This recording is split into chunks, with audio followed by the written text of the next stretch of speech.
El Faro, en Washington.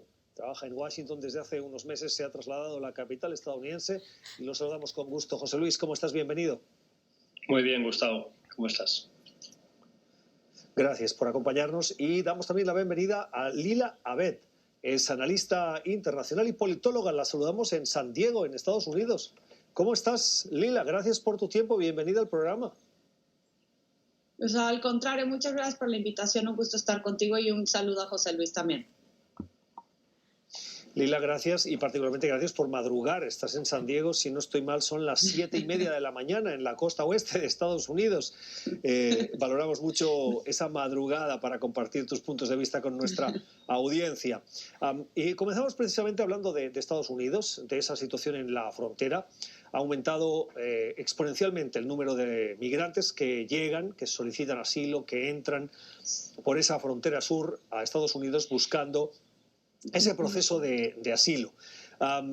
La administración se resiste a catalogarlo de crisis. La oposición republicana insiste que es una crisis y dicen los republicanos que es una crisis provocada por las políticas de la nueva administración, que si se estuviesen aplicando las políticas anteriores esto no estaría pasando. Lo cierto es que hay un aumento, lo cierto es que la administración insiste en que están devolviendo a aquellos migrantes adultos que llegan a Estados Unidos y los devuelven a México. Hay una excepción entre las que se están aplicando con nuestra administración y es que los menores no son devueltos. Y eso está generando un problema. Un problema porque no hay capacidad para atender el número de menores que están entrando en este país, no acompañados, primero. Y segundo, lógicamente, eso no solo en el trámite, sino en la acogida. Y eso hace que, de acuerdo a lo que dice la ley, están más de 72 horas. La ley limita la detención por parte de la patrulla fronteriza de esos migrantes. Unos migrantes, unos menores no acompañados que ya superan los 13.000 y que están siendo acogidos en centros instalados ad hoc para darles la atención debida, dice la administración. En cualquier caso, un menor no acompañado que tiene que estar primero en manos de la patrulla fronteriza para la tramitación y luego entregarlo al Departamento de Servicios Sociales. Pero ese trámite se está alargando y no se están cumpliendo los plazos de las 72 horas. Os pido una valoración, entrando sobre todo en el concepto de crisis. ¿Es esta una crisis? ¿Se tiene que catalogar como tal por el cambio de administración? ¿Hay una causa-efecto en el cambio de políticas respecto de Donald Trump a Joe Biden? ¿O coinciden otros elementos que están también contribuyendo a esa situación de crisis? ¿Cuál es tu opinión, Lila? Sí, Gustavo, pues mira, efectivamente yo creo que desde que llegó Biden al poder, uno de sus pilares de su gobierno ha sido revertir todas las políticas migratorias que adoptó el expresidente Donald Trump en la frontera entre México y Estados Unidos. Sin embargo, muchos migrantes, particularmente provenientes de Centroamérica, tomaron estas medidas como una oferta de que eran... Iba a aceptar a la cantidad de migrantes que llegaran a llegar a la frontera con Estados Unidos. Y si bien es cierto que Estados Unidos ya está procesando a muchos de los migrantes que están en espera de sus peticiones de asilo en cortes estadounidenses bajo el programa que implementó en su momento Donald Trump, conocido como el Permanece en México, en estos momentos el gobierno de Biden ha continuado con el título 42 que también hizo en su momento el gobierno de Trump, que el título 42, si bien es cierto que el muro fronterizo fue el eje mediático de la política migratoria del expresidente Trump, el título 42 le dio poderes extraordinarios a los funcionarios de salud para frenar la migración por el tema de COVID-19. Y Biden continuó con este título 42, entonces a pesar de que sí está haciendo implementando una política migratoria mucho más digna, más humana y mucho más benéfica para ambos lados de la frontera, en estos momentos el creciente número de migrantes, especialmente la cantidad de niños no acompañados en la frontera, está enfrentando un problema tanto México como Estados Unidos debido a que no pueden absorber la cantidad de migrantes que hasta el momento ha incrementado sustancialmente. La situación en la frontera que, como decimos, está provocando ese incremento. José Luis, ¿tu opinión sobre esa situación? ¿Es una crisis? Bueno, la crisis existe desde hace años. A mí me parece interesante la manera en la que lo planteas, Gustavo, desde la lógica hablemos de la idea de crisis. Es totalmente normal que la administración Biden esté tratando de jugar con las palabras, evitar regalar o al menos legitimar las afirmaciones o el uso semántico, ¿no?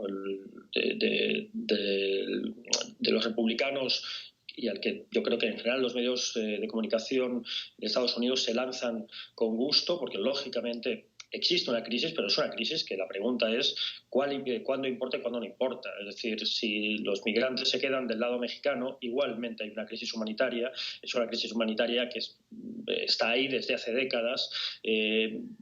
La pregunta es, ¿importa o no importa políticamente en Estados Unidos que esos migrantes mueran o sufran del lado mexicano o sean detenidos a golpes y reprimidos por el ejército en Guatemala?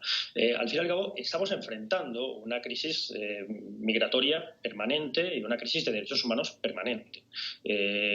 Claro, lo escandaloso desde un punto de vista sobre todo centroamericano, pero que en general debería serlo desde un enfoque de derechos humanos, es que solo hablemos de crisis cuando las instalaciones de recepción o los procesos administrativos en Estados Unidos están saturados. Yo creo que sería absurdo no reconocer que hay una relación causa-efecto entre la esperanza generada por un cambio de políticas y la normalización, diría yo, un ligero aumento del flujo hacia Estados Unidos. Pero es que este no es un problema que tenga una solución a corto plazo. Y si tratamos de limitar la discusión a las cifras del momento, a las de las semanas o los meses, y la conversación política se contamina de nuevo en el cortoplacismo y no hay una discusión de fondo sobre las políticas migratorias en Estados Unidos, de nuevo, la crisis va a estar siempre en un lugar o en otro de la frontera, va a haber gente cuyos derechos se están violando, y lo que vamos a tener es que esa crisis además va a llegar por oleadas a la frontera y a la política estadounidense pues de manera cíclica, como lo ha hecho las últimas décadas.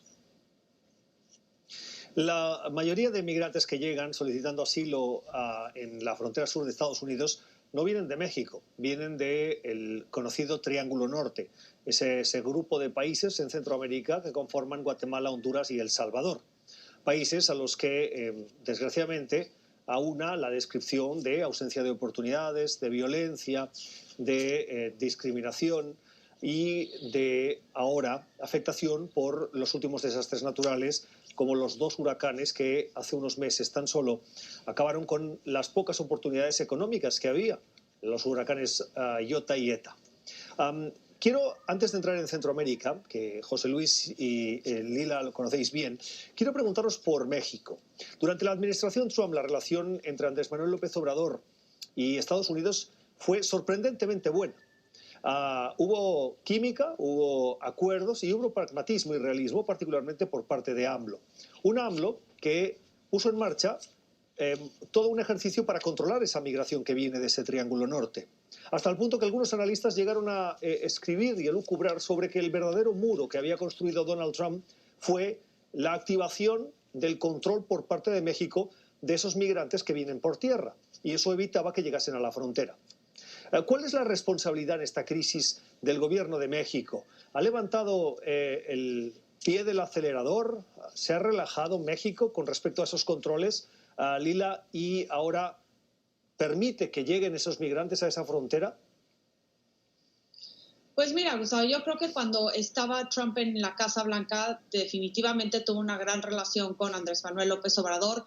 Son 2 presidentes populistas de ideologías completamente distintas, pero son muy parecidos en la manera de gobernar y hacer política. Con la llegada de Biden, con esta idea de revertir todo lo que hizo Trump en materia migratoria, pues el presidente Andrés Manuel López Obrador actualmente está pues tratando de frenar el flujo de migrantes en la frontera sur de México, pero sin duda ha relajado ciertas medidas, porque si bien recordamos, pues el permanece en México se implementó después de que Trump había amenazado a México para implementar aranceles a todas las importaciones si no frenaba el flujo de migrantes provenientes del Triángulo Norte, lo cual pues resultó en que Andrés Manuel López Obrador mandara a más de 17,000 elementos de su Guardia Nacional a la frontera entre México y Estados Unidos. Estos guardias nacionales siguen ahí en la frontera entre ambas naciones, pero sin duda el creciente flujo de migrantes con la llegada de Biden, estos migrantes tienen la esperanza de que con el nuevo presidente estadounidense sus posibilidades de ingresar a Estados Unidos son mayores, y por eso vemos que hay una nueva ola de migrantes que posiblemente va a seguir aumentando, y esto va a causarle pues uno de los problemas más fuertes a la administración de Biden, debido a que ya presentó la reforma migratoria integral al Congreso de Estados Unidos, pero los republicanos pueden utilizar esta crisis en la frontera como una arma política para frenar la aprobación de la reforma migratoria en el Senado de Estados Unidos. Entonces, por parte de México, me parece que sí están tratando de hacer lo posible para frenar los migrantes, pero sin duda el tema económico, el tema de la pandemia ha agravado la situación en cuanto a las ciudades fronterizas. Por ejemplo, en Matamoros, los campamentos, los albergues están completamente rebasados, no cuentan con los recursos para atender a la cantidad de migrantes que están presentes actualmente en la frontera, y tomar en cuenta que cuando se implementó el Permanece en México, de por sí ya habían más de 70,000 migrantes en espera de sus peticiones de asilo en territorio mexicano. Ahora súmale la cantidad de migrantes que están llegando con la llegada de Biden a la frontera. Entonces, desde luego que es una crisis, y me parece que también le va a poner un gran reto a la administración de Biden para tratar de solucionar uno de los pilares fundamentales de su gobierno. José Luis, ¿tu opinión? Sí, yo creo que más allá de que efectivamente yo creo que coyunturalmente México siente menos presión para hacer exhibiciones de fuerza, me da la impresión de que los flujos van a continuar como han continuado siempre, y que el gran factor, y en eso sí creo que la administración Biden está apuntando en la dirección correcta, otra cosa es que sean capaces o no de generar políticas sostenibles de apoyo o tener un impacto real en Centroamérica, es generar una dinámica de futuro distinta, sobre todo en el Triángulo Norte, sobre todo incluso dejando de lado El Salvador, que que aportan una cantidad menor de migrantes en estos momentos a los flujos hacia el norte, sobre todo Guatemala y Honduras. El problema es que de nuevo, esto no es un problema solo de coyunturas. En 2014-2015, cuando se dio la anterior llamada crisis de los niños migrantes, se atribuía directamente a la violencia, pero de hecho estábamos en un momento en el que en Centroamérica los homicidios y las tasas de violencia armada estaban disminuyendo, tanto en El Salvador, gracias a una negociación secreta del gobierno con las pandillas, como en Guatemala y en Honduras. Porque la pregunta no es qué impulsa los flujos en cada momento, la pregunta es qué los detiene o qué hace que no se detengan, ¿no? Mientras no haya una transformación sustancial en las perspectivas de futuro, no solo económicas y de violencia a corto plazo, sino de proyecto de país, de confianza en el futuro en los países centroamericanos, estos flujos van a continuar, da igual que militarices la frontera en un punto o en otro, los flujos se van a adaptar y va a seguir habiendo un problema de contención de un proceso y de unos volúmenes de personas que van a seguir buscando Estados Unidos. José Luis, mencionabas y hacías un caso aparte, que en el caso de El Salvador. Pero me gustaría preguntarte, y que abundásemos, frente a la cuestión de qué incentivos pueden tener los gobiernos de esos tres países para poner más control en la migración. Y lo digo en el contexto de Honduras, un presidente que está siendo investigado por parte de fiscalías en Estados Unidos, y a que los gobiernos, la semana pasada un senador tan relevante como el presidente del Comité de Relaciones Exteriores del Senado advertía de que no va a haber dinero para ayudar a gobiernos corruptos. En el caso de Honduras, todo el trabajo que hizo Joe Biden para la Comisión contra la Corrupción, que finalmente fue expulsada y que el nuevo gobierno ha tenido una postura muy particular, pero no la ha restituido del todo. Y por lo tanto, sigue habiendo diferencias con el Departamento de Estado. Y El Salvador, alguien podría decir que el gobierno de Nayib Bukele puede querer buscar una relación buena con Estados Unidos, pero en una entrevista que concedió ayer el presidente del país en la cadena estadounidense Fox News, la verdad es que sorprendió su tono utilizado contra la administración Biden, diciendo, oiga, es que el cambio de políticas es parte, si no el gran causante, de ese incremento. Este nivel de tensión con Estados Unidos, vuelvo a repetir la pregunta, ¿qué motivación, qué interés tienen esos gobiernos para incrementar el control en la migración, ponerse a la población en contra para satisfacer a Estados Unidos? ¿Qué opinas, José Luis? El problema es que, yo vuelvo a decir, mientras planteemos el tema de la migración simplemente desde una lógica de control, en realidad lo podemos aplicar al tema de la política de lucha contra el tráfico de drogas.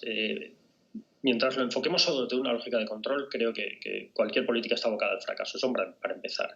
La capacidad que tienen además los países centroamericanos para literalmente frenar la migración es muy poca. De nuevo, puedes detener una caravana, puedes perseguir, como está haciendo ahora mismo El Salvador, tratar de judicializar casos contra coyotes o contra personas que dan el servicio, porque me niego a simplemente tipificarlo como tráfico de personas, dan el servicio de tránsito hacia el norte. Pero en realidad, vuelvo a decir, esos flujos no van a detenerse.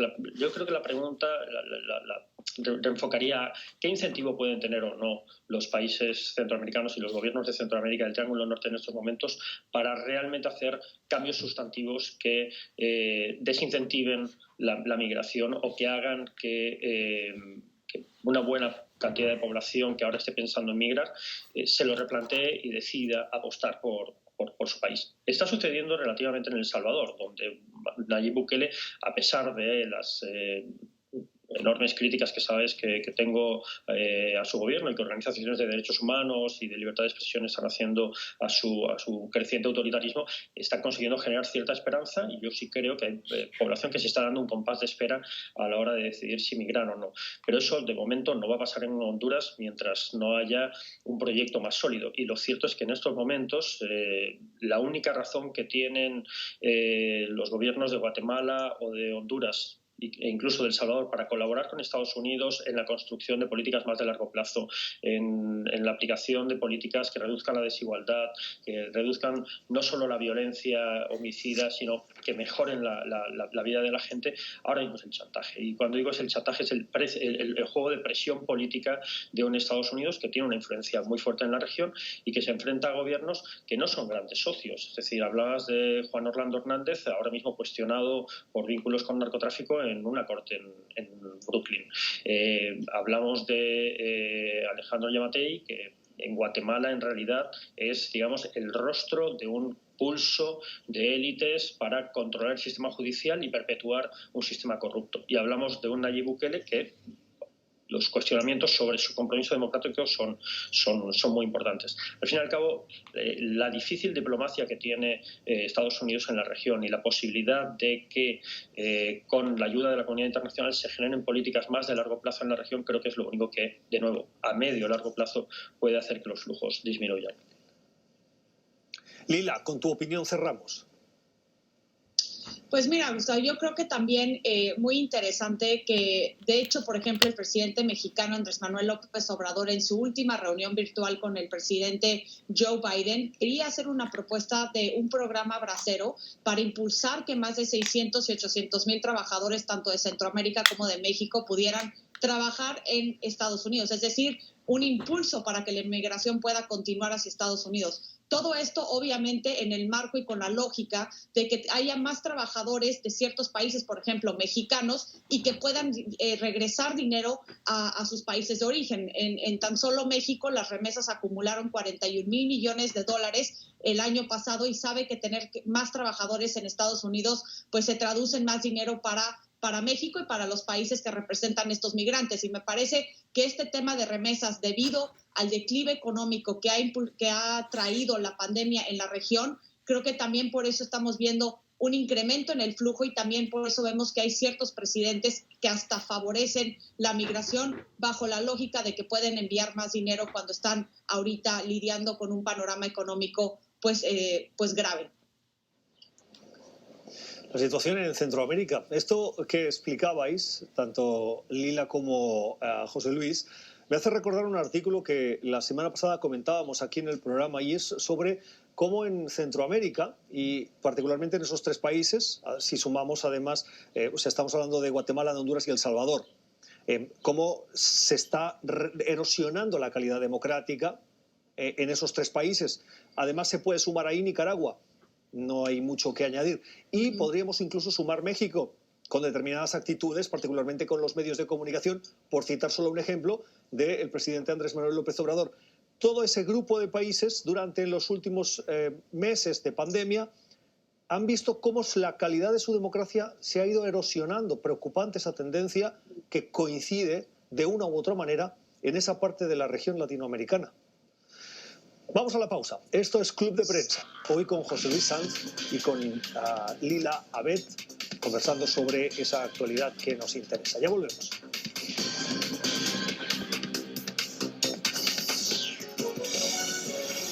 Ya regresamos con Club de Prensa. Nuestro mundo, nuestra información, nuestra vida.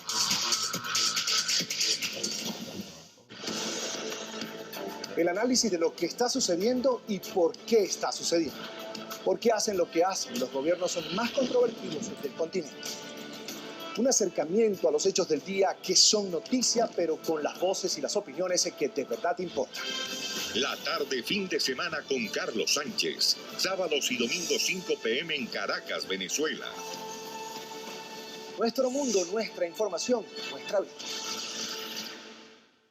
Nuestro mundo, nuestras noticias. Un podcast informativo de NTN 24. Escuche a diario el resumen de lo que pasa en el mundo y por qué. Análisis de expertos internacionales y voces que generan opinión. Suscríbase a través de Apple, Spotify, iHeartRadio o en su plataforma de podcast favorita. NTN 24, el canal de las Américas. Cuando un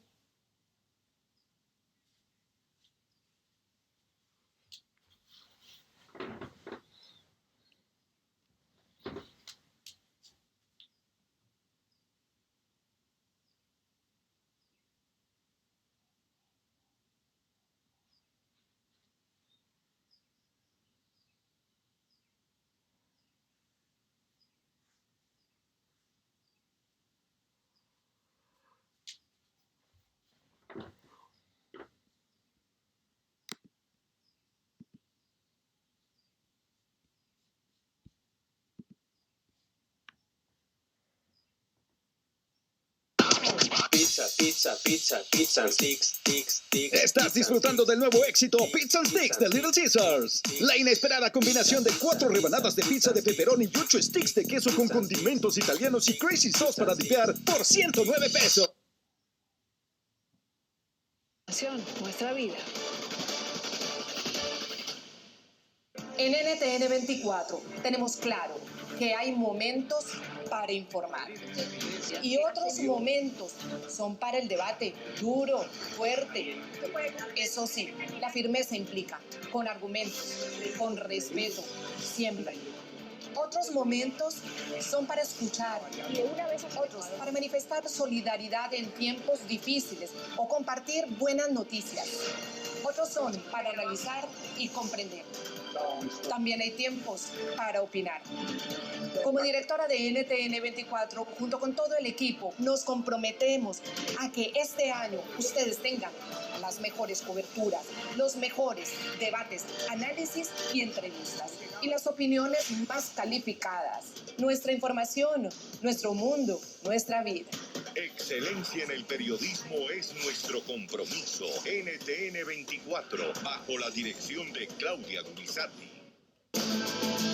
Dicen que los seres humanos, literalmente, nos estamos devorando el planeta. Tal vez esta pandemia sea un momento para reflexionar, para hacer un stop, porque necesitamos un cambio. Depende de ti, depende de mí, depende de nosotros. Clic Verde con Harry Hidalgo. Sábados y domingos 8 de la mañana en Bogotá, Lima y Quito. Nuestro mundo, nuestra información, nuestra vida. Nuestro compromiso contigo es los 7 días de la semana en 2 emisiones diarias. Para contarte lo que está pasando en el mundo en este momento.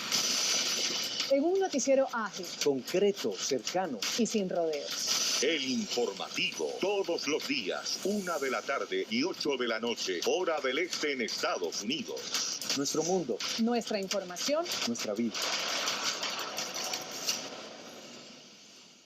NTN 24 en Facebook, un fanpage donde puede hacer parte de las noticias. Información de último minuto, artículos de interés, entrevistas, curiosidades, encuestas y lo mejor de nuestros contenidos, con inmediatez en sus dispositivos.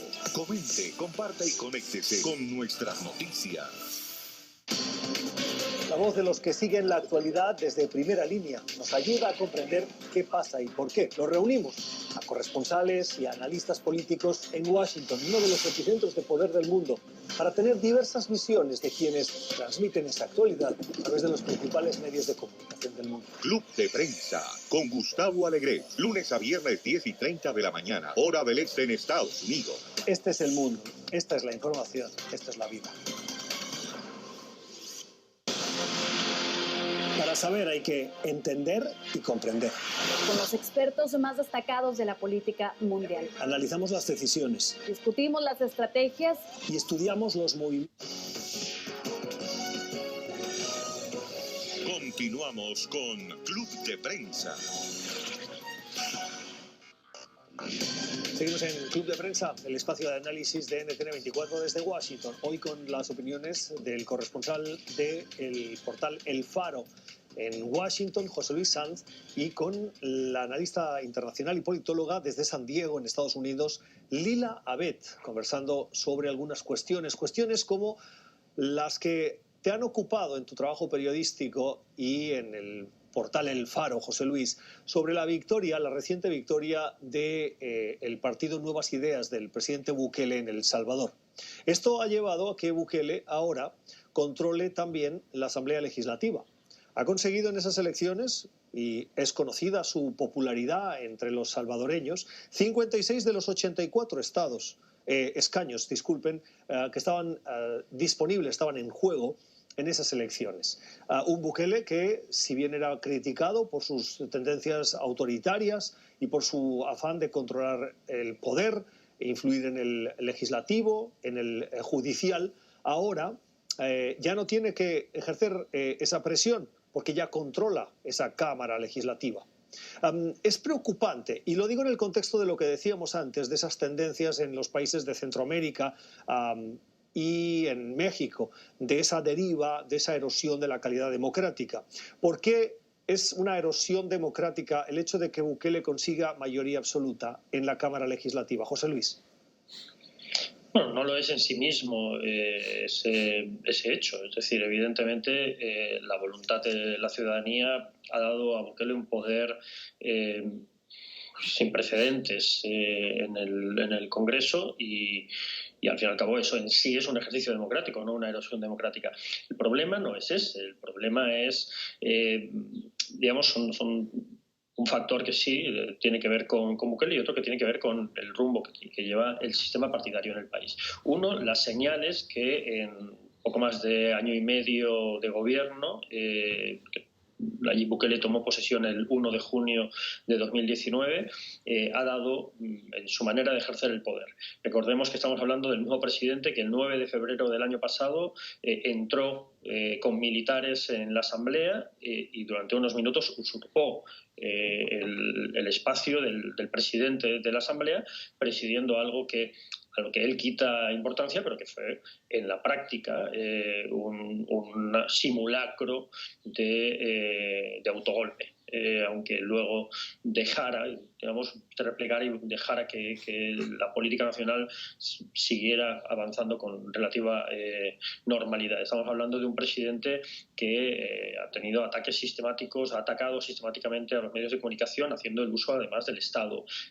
Un presidente que está politizando a unos niveles no conocidos en la joven democracia salvadoreña, que nos lleva a recuerdos de los 80 o de los 70, politizando a la Fuerza Armada y a la policía. Y un presidente que está amenazando con la posibilidad de reformas a la Constitución o incluso de una constituyente, al mismo tiempo que desacredita totalmente al sistema judicial, al fiscal general o a cualquier organismo de control en el Estado. Eso es lo preocupante, y que tenga tanto poder una persona con estas credenciales y con estas señales es alarmante, pero además sobre todo porque es el síntoma de un sistema partidario que se descompone, es decir, un sistema que estaba muy polarizado, pero que al fin y al cabo eso permitía que funcionara relativamente un sistema de contrapesos, ¿no?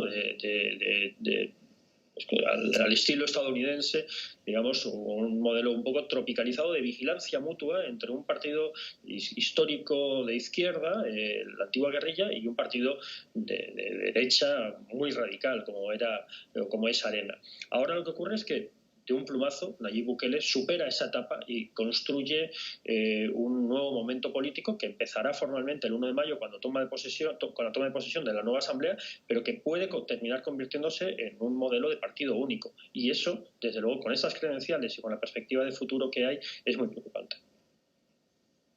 Lila, ¿coincides?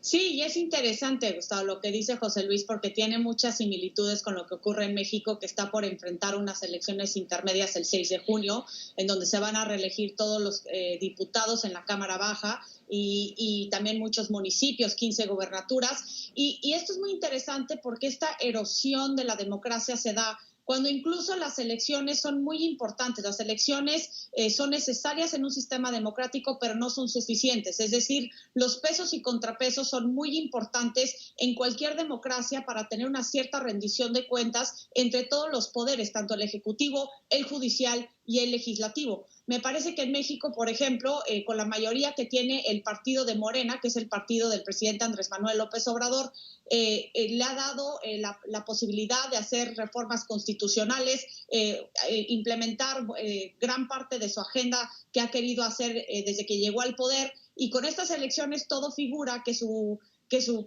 partido va a mantener una mayoría, tal vez un poco reducida, pero una mayoría importante en el poder legislativo. Y hemos visto en México cómo también ha tratado de asaltar al poder judicial, el poder ejecutivo. En semanas recientes incluso ha mandado investigar a un juez por hacer un amparo en contra de una ley de la industria eléctrica que se aprobó en el Congreso mexicano. Y lo que vemos es que cuando no hay una separación de poderes, cuando todo el poder se concentra en el Ejecutivo, pues definitivamente, aun cuando haya llegado por la vía electoral y cuando tengan una alta aprobación de su mandato y de su persona, pues en realidad tener a un líder que no tenga ningún peso y contrapeso, se cuestiona qué tan democrático es ese sistema.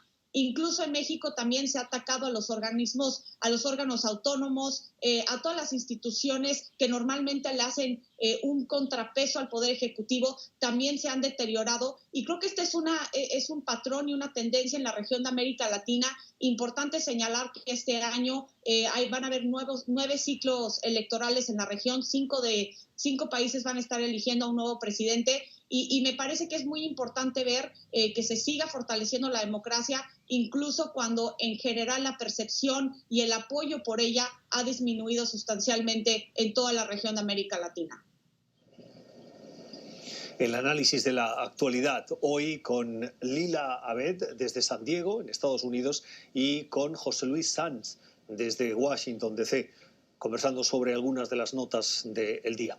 Hay una noticia de la cual os invito a que hablemos a la vuelta.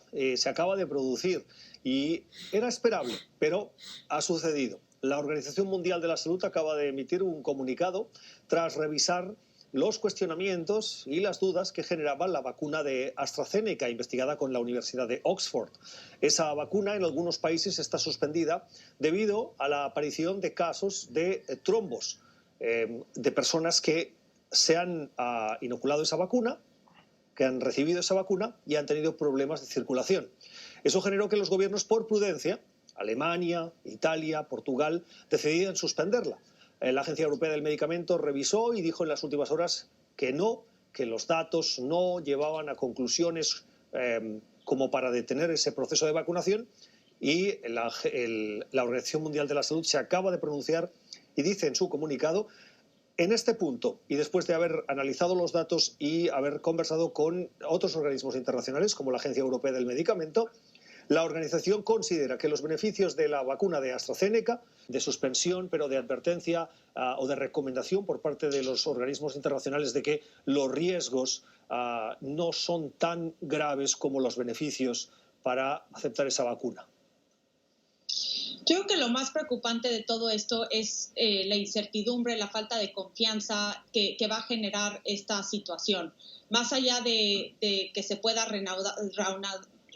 reiniciar la vacunación de AstraZeneca en estos países, que esta semana pues más de una docena de países europeos frenaron la vacunación debido a que posiblemente causaba trombosis, pues en realidad ya las personas que se vacunaron con la primera dosis ahora van a estar pensando si se van a realmente vacunar con la segunda.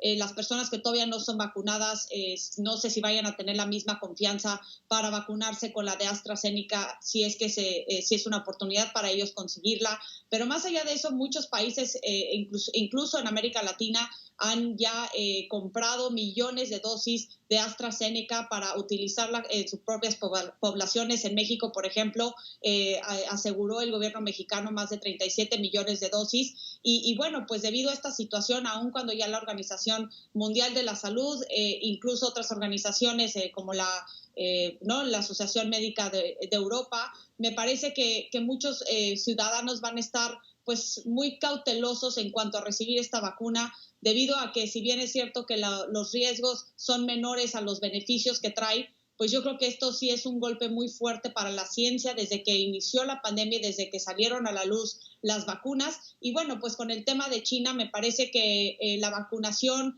la distribución de vacunas china también forma parte de una estrategia global del Partido Comunista de China, particularmente en América Latina y en África, en donde van a poder expandir su influencia en las regiones con esta intención de desplazar a Estados Unidos y de posiblemente pues aumentar y profundizar su cooperación y presencia en distintas regiones en desarrollo. José Luis, ¿qué opinas? Sí, coincido con lo que dice Lila. Creo que lo más preocupante es el clima de confusión que generamos. Me da la impresión, para empezar, que la reacción de los países europeos se basó desde un primer momento más en un riesgo, no para la vida de las personas, sino un riesgo para la reputación de los estados.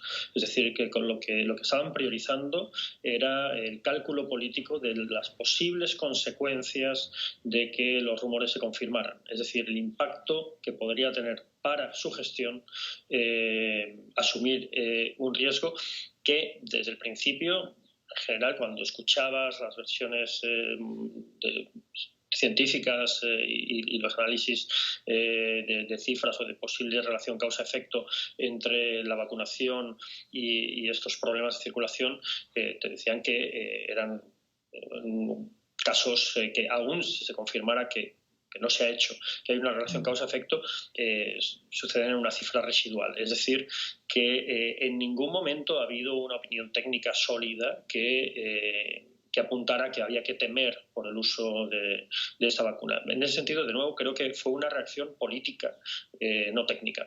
Y creo que los medios de comunicación también, en ese sentido, hacemos terminamos siendo cómplices generando alarma a partir de dudas vagas, ¿no? El hecho mismo de que planteemos que lo que dice la Organización Mundial de la Salud es que los riesgos son menores que los beneficios, consolida la idea de que el riesgo de esta vacuna es elevado, cuando en realidad todos los indicadores dicen que están dentro de los márgenes normales, efectos secundarios, además, que podrían tener también el resto de vacunas. También ha habido reacciones residuales mínimas a algunas de las otras vacunas en casos aislados, pero no son representativos. Entonces, a mí lo que me parece que es importante es que efectivamente en un momento crítico y en el que, como también decía Lila, hay un juego geopolítico y un interés de juego de influencias entre unos laboratorios y otros, entre unos países que avalan unas vacunas y otros, tengamos cordura y, al fin y al cabo, estas posiciones europeas y de la Organización Mundial de la Salud lo que están es reafirmando lo que se dijo desde un principio, es que no había razones sólidas para el temor y que aun si se confirmara estamos hablando de casos residuales. Yo creo que hay que reforzar la confianza en el trabajo que están haciendo las instituciones científicas y reforzar los procesos de vacunación. Bueno, punto este último sobre las menciones que la prensa y los periodistas hacemos a esa lectura de ese comunicado de la Organización Mundial de la Salud cuando habla de riesgos. Sin duda, esos riesgos forman parte de cualquier estudio clínico y acompañan a todas las vacunas y son riesgos mínimos que llevan a la aprobación por parte de los reguladores y que por el hecho de que mencionemos la palabra riesgo podemos estar dando entidad a ese concepto negativo que acompaña a las vacunas y contribuir de alguna manera, aunque sea no voluntariamente, a subrayar esos riesgos y la existencia de los mismos. Cualquier medicamento tiene riesgos, una aspirina tiene riesgos, pero lógicamente está probado que los beneficios de tomar la aspirina cuando uno tiene esa necesidad pues están probados y están controlados, pero se habla del concepto riesgo. No porque sea algo que pueda atentar contra nuestra salud, sino por los beneficios ya estudiados y aprobados en diversas fases. Importante lo de la vacunación. Vamos a la pausa. Esto es Cuestión de Poder. Último momento para los comerciales y volvemos con las últimas notas de esta actualización. Ya regresamos.